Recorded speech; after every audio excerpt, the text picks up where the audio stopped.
Bueno, vamos a desempacar esto.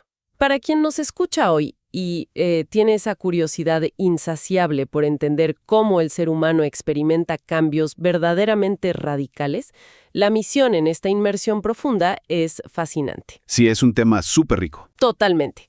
Tenemos sobre la mesa una pila de documentos que abordan una de las preguntas más antiguas de la humanidad. Básicamente, ¿cómo se transforma realmente una persona desde adentro hacia afuera? Y no es una pregunta fácil de responder. Para nada. Estamos analizando textos teológicos muy específicos, puntualmente las secciones 415a a la 420 de la Confesión de Fe de la Iglesia Presbiteriana Cumberland, y junto con esto los análisis complementarios de autores como Hubert Morrow y Ewell K. Reagan, que han desmenuzado estos conceptos a lo largo de los años. Exacto. Y creo que es vital aclarar que el objetivo aquí no es dar una clase de religión aburrida. Por favor. Si conectamos esto con el panorama general, es fundamental entender desde el principio que cuando estos documentos hablan de salvación, no están presentando, digamos, una receta de cocina. No es un manual técnico paso a paso. Claro, no es un tutorial de Internet. Exactamente. Se sumergen en conceptos muy densos como la regeneración, la adopción y la justificación. Y lo interesante es que no se trata de fases cronológicas, o sea, no es que el martes experimentas la regeneración y el jueves a las 5 de la tarde la adopción. Sí, no es un calendario de eventos. Más bien son diferentes metáforas. Son distintos lentes lingüísticos que intentan ilustrar un mismo misterio inabarcable. Estamos hablando de una transformación humana y una gracia divina que es tan inmensa, tan difícil de capturar en palabras que los autores tuvieron que usar todo un abanico de imágenes para que personas de contextos radicalmente diferentes pudieran captarlo. Y esa es exactamente nuestra promesa de valor para quien sintoniza este análisis. Esto no va a ser la lectura árida de un tratado académico que provoca sueño. Definitivamente no. Vamos a explorar historias, metáforas de la vida cotidiana y momentos de revelación sobre ese cambio profundo del ser humano, pero libres de la típica sobrecarga de información. Vamos a aterrizarlo. Así es. Empecemos con un concepto central del texto de Hubert Morrow, que es la regeneración o el nuevo nacimiento. Hay una historia muy famosa que los textos resaltan sobre una conversación nocturna entre Jesús y un hombre llamado Nicodemo. Ah, sí. Para entender por qué esa conversación es un punto de inflexión, hay que meterse en la cabeza de Nicodemo. A ver, explícanos eso. Bueno, este no era un aprendiz de fin de semana. Era un erudito, una autoridad máxima del judaísmo en su tiempo. Imagina a alguien con 3 doctorados en teología. ¿Un académico de la élite? Totalmente. En su estructura mental, y para los maestros de su época, la salvación era casi exclusivamente un tema de pedigrí y de esfuerzo personal. Si eras descendiente biológico de Abraham y guardabas una obediencia súper estricta a la ley, tu lugar estaba asegurado. Porque no tenían esta idea de que todos estábamos rotos por igual. Exacto. El problema cognitivo aquí es que su sistema de creencias no contemplaba el concepto de un pecado original universal. No veían que toda la humanidad estuviera en el mismo barco. Claro, la idea de necesitar una transformación radical, de nacer de nuevo, era incomprensible para él. Él creía que ya había nacido en la familia correcta, con el linaje correcto. Con eso, cuando Jesús se sienta con este académico brillante y le dice sin rodeos que tiene que nacer de nuevo, a Nicodemo literal se le cruzan los cables. Y su reacción es casi cómica, porque pregunta si a su edad tiene que volver a meterse en el vientre de su madre. Es una respuesta muy literal para un concepto tan profundo. Y aquí, fíjate, hay un detalle visual y sorprendente del texto que me pareció bellísimo.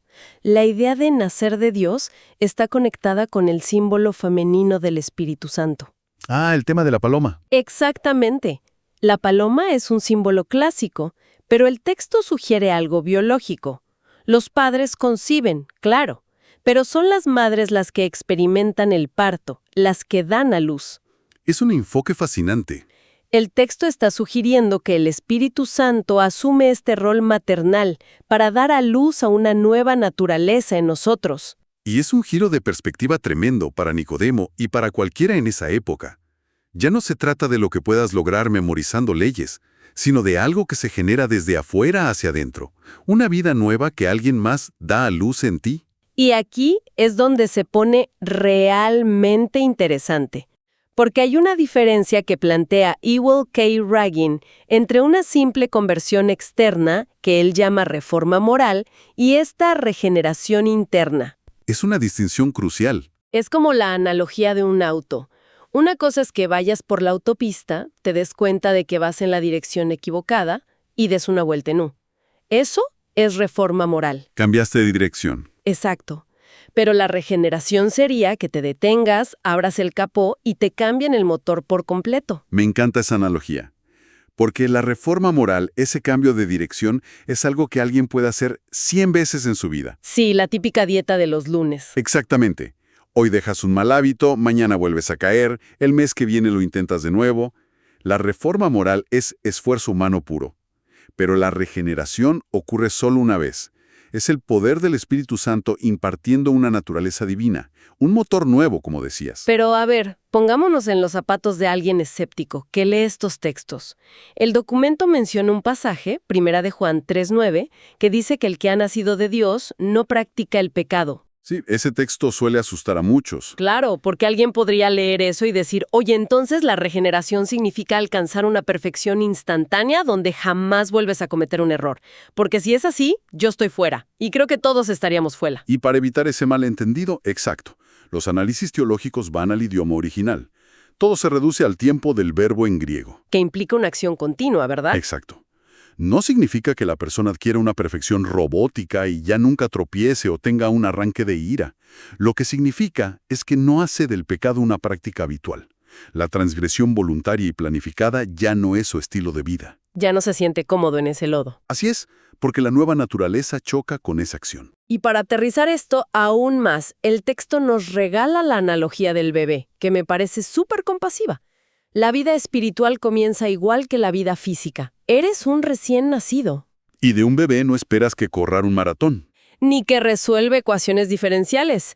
Si un bebé tira la papilla al piso, no dices que es un fracaso como ser humano. Sabes que está en proceso de crecimiento. Y hablando de este nivel de compasión, me llamó mucho la atención el punto 419 de la confesión. El de la infancia. Sí, declara explícitamente que esta gracia regeneradora cubre a los niños que mueren en la infancia y a las personas que son incapaces de responder a Cristo por sí mismas debido a limitaciones cognitivas. Es un detalle teológico profundamente consolador. Muchísimo.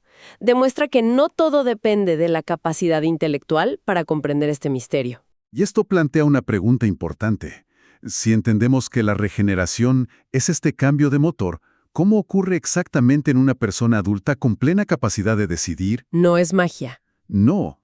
El texto responde que ocurre a través de dos elementos, el arrepentimiento y la fe.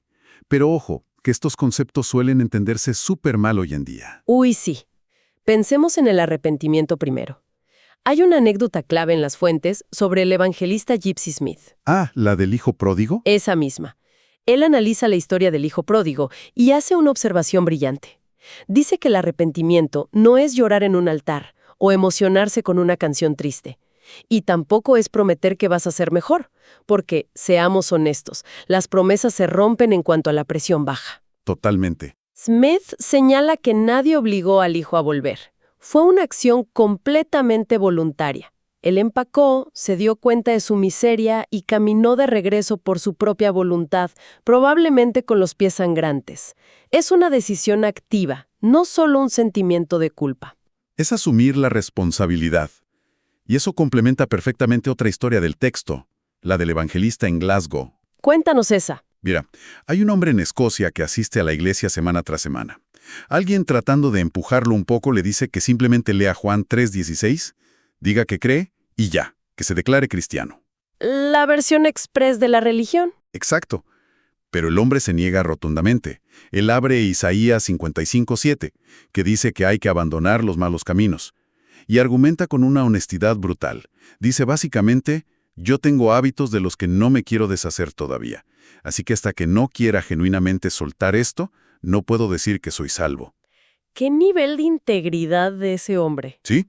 Entendió que el arrepentimiento exige ver el pecado, o esas fallas, como algo de lo que uno realmente desea deshacerse.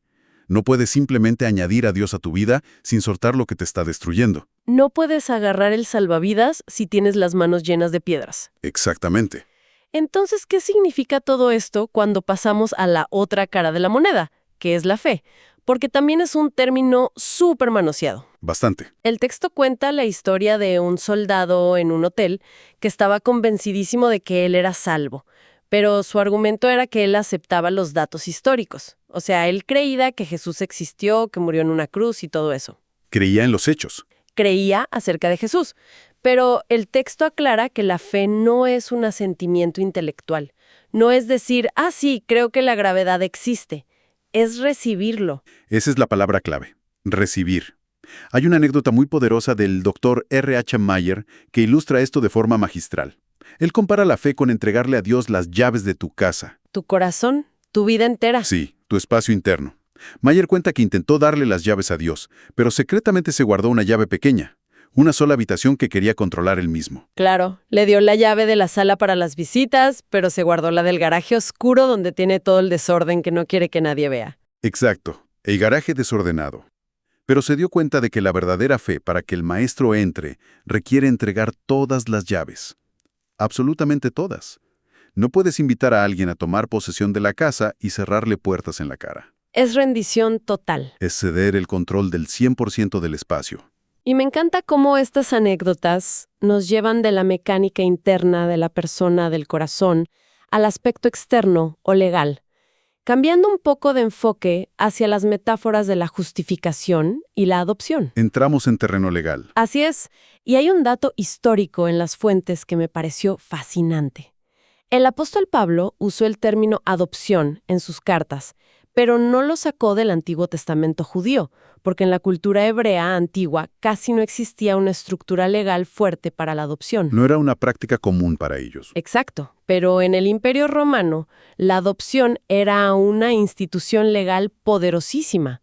Un hijo adoptado tenía exactamente los mismos derechos que un hijo biológico, a veces incluso más seguros. Las deudas anteriores se borraban y empezaba de cero. Totalmente. Y Pablo toma este concepto legal que cualquiera en las calles de Roma o de Éfeso entendía perfectamente y lo usa para explicar cómo entramos a la familia de Dios.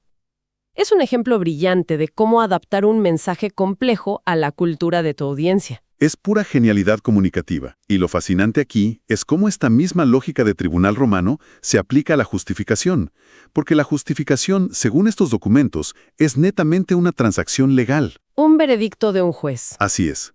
Y los autores hacen una diferencia monumental entre el simple perdón y la justificación. Que solemos usar como sinónimos, ¿no? Sí, todo el tiempo, pero en este marco teológico son distintos. El perdón es negativo en el sentido matemático. Tienes una deuda de $1.000.000, te perdonan y la cuenta queda en cero. Te borran el pecado. Lo cual es un alivio inmenso, claro. Por supuesto. Pero te deja en cero. La justificación, en cambio, es positiva. Significa que Dios no solo borra tu deuda, sino que te ve cubierto por la justicia de Cristo. Es como si te depositaran $1.000.000.000 en la cuenta. El juez te ve como si fueras perfecto. O sea, mi estado legal frente al tribunal es de perfección absoluta, aunque mi estado actual en la vida real siga siendo el de ese bebé espiritual que a veces se tropieza y hace un desastre. Exactamente esa es la paradoja. Eres declarado justo legalmente mientras sigues madurando en la práctica. Y esto nos lleva directo al elefante en la habitación, el tema de las buenas obras. El gran debate histórico. Sí, porque a lo largo de los siglos ha habido esta tensión constante. Salvación por obras, donde tienes que ganarte el cielo portándote bien, versus la salvación por la obra de otro, o sea, por gracia. Y el texto de la Iglesia Presbiteriana Cumberland es tajante al respecto. No deja espacio para dudas. Cero. Dice claramente que las obras humanas no te salvan, no tienen el peso para justificar a nadie en ese tribunal cósmico. Son sencillamente una respuesta de gratitud. Pero ahí es donde entra el balance de estos documentos. La justificación ocurre solo por fe, sí, pero los autores aclaran que nunca es por una fe solitaria. Una fe que se queda sentada en el sofá. Exacto. Si tú dices que le entregaste todas las llaves de la casa a Dios, que hubo una regeneración profunda, esa fe inevitablemente va a producir buenas obras. Las buenas obras son el fruto, no la raíz. Ese es el punto. No haces buenas obras para ser salvo. Haces buenas obras porque tu naturaleza ya fue cambiada. Si no hay fruto, si no hay empatía, si no hay un cambio de conducta a largo plazo, entonces es legítimo cuestionar si ese motor realmente fue cambiado alguna vez. Qué manera tan elegante de resolver ese conflicto milenario. Sí, a modo de síntesis, el viaje conceptual que proponen estos documentos es increíble. Demasiado. Hemos visto cómo textos profundamente teológicos abordan el mayor de los misterios humanos, que es este cambio interno radical, y lo hacen a través de lentes súper variados. Desde el nuevo nacimiento, con esas imágenes maternales del Espíritu Santo que mencionabas, Dando a luz una nueva vida. pasando por la diferencia entre solo cambiar de dirección y que te cambien el motor, hasta llegar a las transacciones legales y las leyes de adopción romanas en un tribunal divino. Todo para explicar que la iniciativa siempre viene desde arriba. Exactamente. Y todo esto me deja con un pensamiento provocativo final. Una idea para que quien nos escucha se la lleve y reflexione por su cuenta. A ver, Hemos visto cómo estos autores bíblicos y teólogos observaron su entorno inmediato para explicar esta transformación. Vieron la biología de un parto, observaron las leyes de adopción del Imperio Romano, usaron las herramientas de su tiempo para ilustrar el milagro. adaptaron el lenguaje. Así es. La pregunta que queda flotando en el aire es si estos mismos textos se escribieran hoy, en nuestra era hipertecnológica, digital, llena de inteligencia artificial, ¿cuáles serían las metáforas modernas que usaríamos? Uy, es una gran pregunta. Describiríamos esta regeneración profunda como un formateo de disco duro donde se instala un sistema operativo completamente nuevo. O quizá hablaríamos del arrepentimiento como un parche de ciberseguridad que elimina un malware incrustado en nuestro código fuente. Es fascinante pensar cómo traduciríamos la inmensidad de esta gracia divina al lenguaje de nuestra vida diaria actual. Da para pensar muchísimo. Sin duda. Y para todos